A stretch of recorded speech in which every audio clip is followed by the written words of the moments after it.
Hello and welcome to this episode of Live with Lizzi Lee. I'm your host, Lizzi. Joining me today is Professor Kecheng Fang, Kecheng, an assistant professor in the School of Journalism and Communication at the Chinese University of Hong Kong. Thank you so much, Professor Fang, for being here with me. Yeah, thank you for having me here. So, Professor Fang, you're a known scholar on Chinese media. Tell us a little more about the media diet of a typical Chinese these days. What percentage of Chinese people would you say obtain information mostly from institutional media versus Zimeiti, or other means, say word of mouth or from friends and relatives? That's a great question. I hope I can give you a number, but unfortunately, such number is not available. I sincerely hope there will be some big data studies on this. So we can only use our estimation now because the data is not available. My estimation is that maybe Zimeiti, the so-called non-institutional news content, accounts for more than half, or maybe even more than 80% of Chinese people's media diet. I think there are several reasons, factors behind that. One is that the mobile access to internet, the percentage of that is really, really high in China. So according to the latest statistical report on China's internet development, actually 99.6% of Chinese netizens will use their mobile phones to access internet, as compared with desktop internet, which only had around 60% of usage. So, which means that if we look at how people use mobile phones and desktop internet, it would be a very, very different, because mobile phones is the basic environment, the ecosystem is dominated by apps, right? So you seldom, actually it's very rare that people will use the browser on their mobile phones to get news information. Mostly they get information through the apps, WeChat, 今日头条, or Weibo, or TikTok, like that. So I think that most of the Chinese people's media diet now came from this kind of super apps. And in those super apps, I think that the traffic, more than half or maybe more than 80% of the traffic will be directed to those kind of non-institutional Zimeiti account. So that's a reason why I estimate that. Another reason is that actually before social media, I think Chinese people's media diet is used to be dominated by institutional media, because there was basically a licensing system which required that only state-owned organizations could produce news content. However, this changed after social media, because on social media platforms, everyone can register an account to publish their content. So I guess in the institutional media era, Chinese people were kind of underserved by news content. They crave for more. But nowadays, with social media platforms, they could get a huge amount of information.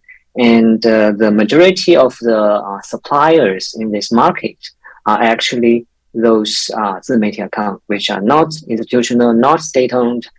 They are individuals or mostly for-profit companies. So I guess that's one point that we should consider if we look at the situation in China, because institutional media are highly, highly controlled. Right. So they have limited capacity to produce enough content. Right, so that's fascinating. I wonder if you can tell me a little more about the business model of Zimeiti. What's your cost structure? What's your revenue channels? How is investment structured? And what are their incentives to publish a certain kind of content to their audience? Actually, the business model is quite simple. It's also part of the so-called attention economy, right, which was a prevalent model of social media platforms around the world. So basically, like I said, Chinese people were underserved by institutional media before the social media era. And with the development of social media and the super apps like WeChat and 今日头条 those platforms need content to basically to attract audiences, to attract users. So how do they find the content? Actually, they would use different schemes to encourage individuals and small companies to produce content.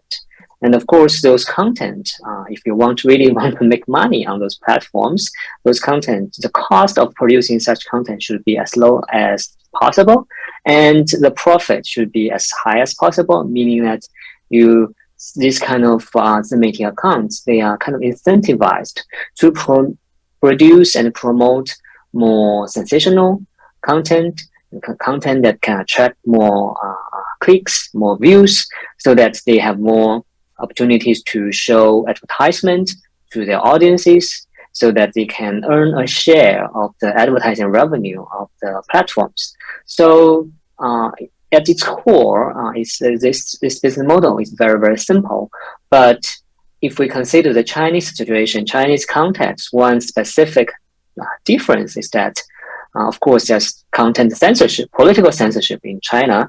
So not every kind of viral content could be allowed to be published on Chinese social media. So kind of a natural consequence is that more and more we are increasingly seeing that those Zimeiti accounts and individuals and companies, many of them rely on highly nationalistic content, right? Because basically nationalism is a sweet spot, which is both politically safe and, on the other hand, commercially very profitable. So I think that's a unique consequence of this kind of universal attention economy model of Zimeiti. Right. And since you mentioned, is there good data on how has Zimeiti changed, contemporary Chinese outlook on China versus the world? Does the kind of nationalistic content Zimeiti pushes out, as you mentioned, have real-world consequences on Chinese people's view? Again, the problem is that we don't have very good quantitative data to support any generalizable claims. But for my observation and estimation is that I definitely think that Zimeiti's, especially highly nationalistic content, really had an influence on Chinese people's attitudes toward China and towards other countries in the world.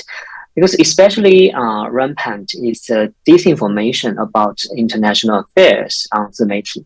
Because, like I said, Zimeiti accounts are encouraged, incentivized to produce more this kind of more sensational content, and also have to be politically safe. So actually, many kind of imported rumors, disinformation about international affairs from outside the China's internet, and they really circulate a lot of those kind of disinformation about the US, UK, European countries, and other countries. So, and I think that based on our observation, is that, for example, the young generation in China, they tend to be more nationalistic than their older generation. I think one of the reason is that on the Zimeiti platforms, on those social media platforms, actually, those young people actually got their media diet is basically dominated by this kind of Zimeiti account. And in comparison, for people like me who was born in the 1980s, we used to read a lot of institutional media, and still many of us still read a lot of institutional media. So I think the consequence is that people older or at a similar age of me actually maybe they will be influenced by Zimeiti actually to a less extent as compared with young people these days. See, fascinating. In a recent piece of research, you developed this push versus pull model, which I find super interesting. Can you talk a little more about that? How is Zimeiti different from what we call for-profit, private Western media outlet? Yeah, so actually the idea is quite simple. So pull and push refers to different forces that change the media's orientation toward more kind of more activist for social justice, this kind of direction, more liberal direction, or to the more to a direction, for example, depoliticized direction, nationalistic direction, directions that comply with the government propaganda. So there are two directions. Then how would media go, or which direction would media go? And so push means refers to those outside forces, for example, political forces and commercial forces like that. And in China, of course, the political forces are trying to push both institutional media and Zimeiti toward a direction that is either depoliticized or complying with the state propaganda. However, the difference is that there's also a group of basically professionals who are working at a group of commercialized institutional media in China. They try to really to pull news media in China toward a direction that is kind of more liberal, more critical toward the government, and promoting social justice like that. That was, for example, I used to work for a newspaper called Southern Weekly, and also other media outlets like Caixin. This kind of institutional media, although they are state-owned, however, they actually sometimes they publish quite liberal and critical reporting. That is mainly because there's a group of professionals who work there. They try to pull the media toward that direction. And the difference for Zimeiti is that the outside pushes are the same. However, there's lacking a group of Zimeiti practitioners who really want to pull Zimeiti into that more liberal, more critical direction. Instead, most of them only, to be honest, they only care about money. They only care about how much advertising revenue they get. So they are actually helping the state power to pull Zimeiti into the depoliticized direction or the direction that is more complying with state propaganda. Right. A lack of professional standard from some of the WeChat 公众号 articles are pretty stunning to me, at least. Final question, right? Final question of the day. Do you think those Zimeiti outlets pose any challenge to state censors? Do you worry that their nationalistic tone might go too far, even for the state? Mm-hmm. I mean, yes and no. Yeah, we do see like cases from time to time that really goes too far. Okay, right. Basically either too nationalistic, right, too hawkish, or some liberal and critical content may be published on Zimeiti platforms. For example, yesterday and today, actually, there's an article going viral on WeChat, which is an article about a lawyer, I guess. She sued the local government because of some unreasonable quarantine requirement.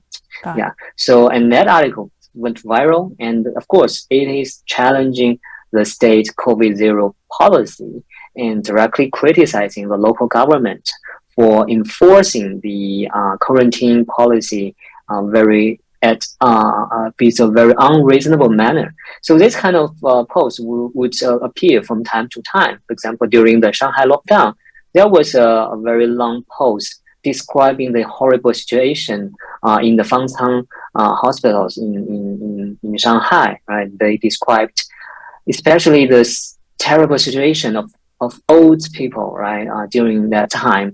And so we, from time to time, we do see these kind of articles. So to that extent, I do think that there's a kind of challenge to state censors. So they have to use a lot of human power and also algorithm to censor this kind of content as soon as possible. However, on the other hand, I think that in general, Zimeiti does not really pose that serious danger to state censors because on the one hand, the platforms already have sophisticated technique to identify and censor this kind of post. On the other hand, most of the Zimeiti accounts, the individuals, and especially the for-profit companies, they are already complying with state propaganda. They are already willing to cooperate because they basically want to survive and to make money. So I think that's although there are cases of dissident, in general, Zimeiti is quite tamed, I would say, especially as compared with the more critical journalists at Southern Weekly, at Caixin and Caixin, maybe about 15 years ago. Fascinating. Thank you so much, Professor Fang. We should also mention to our audience that Professor Fang is also the founder of 新闻实验室 with amazing content in Chinese. We'll put a link to 新闻实验室 in the show notes section. Make sure you check it out if you can't read Chinese. Thank you so much, Professor Fang, and I will talk to you later. If you enjoy our discussions here, I'm sure you would find value in our new powerful marketplace tool for investors, also called China Edge. It tracks, distills, and analyzes both Chinese language and English language materials about Chinese companies, business leaders, and government entities, and reviews the often hidden links between them. For our YouTube viewers, we are offering a limited time 50% discount. Just go to the link you see on the screen and use the code EDGE50. Also, sign up for the China Edge newsletter. It's a daily 2-minute rundown of China business news you don't want to miss. The link is right here on the screen. You can also click on the link in the video's description section to get your complimentary subscription today.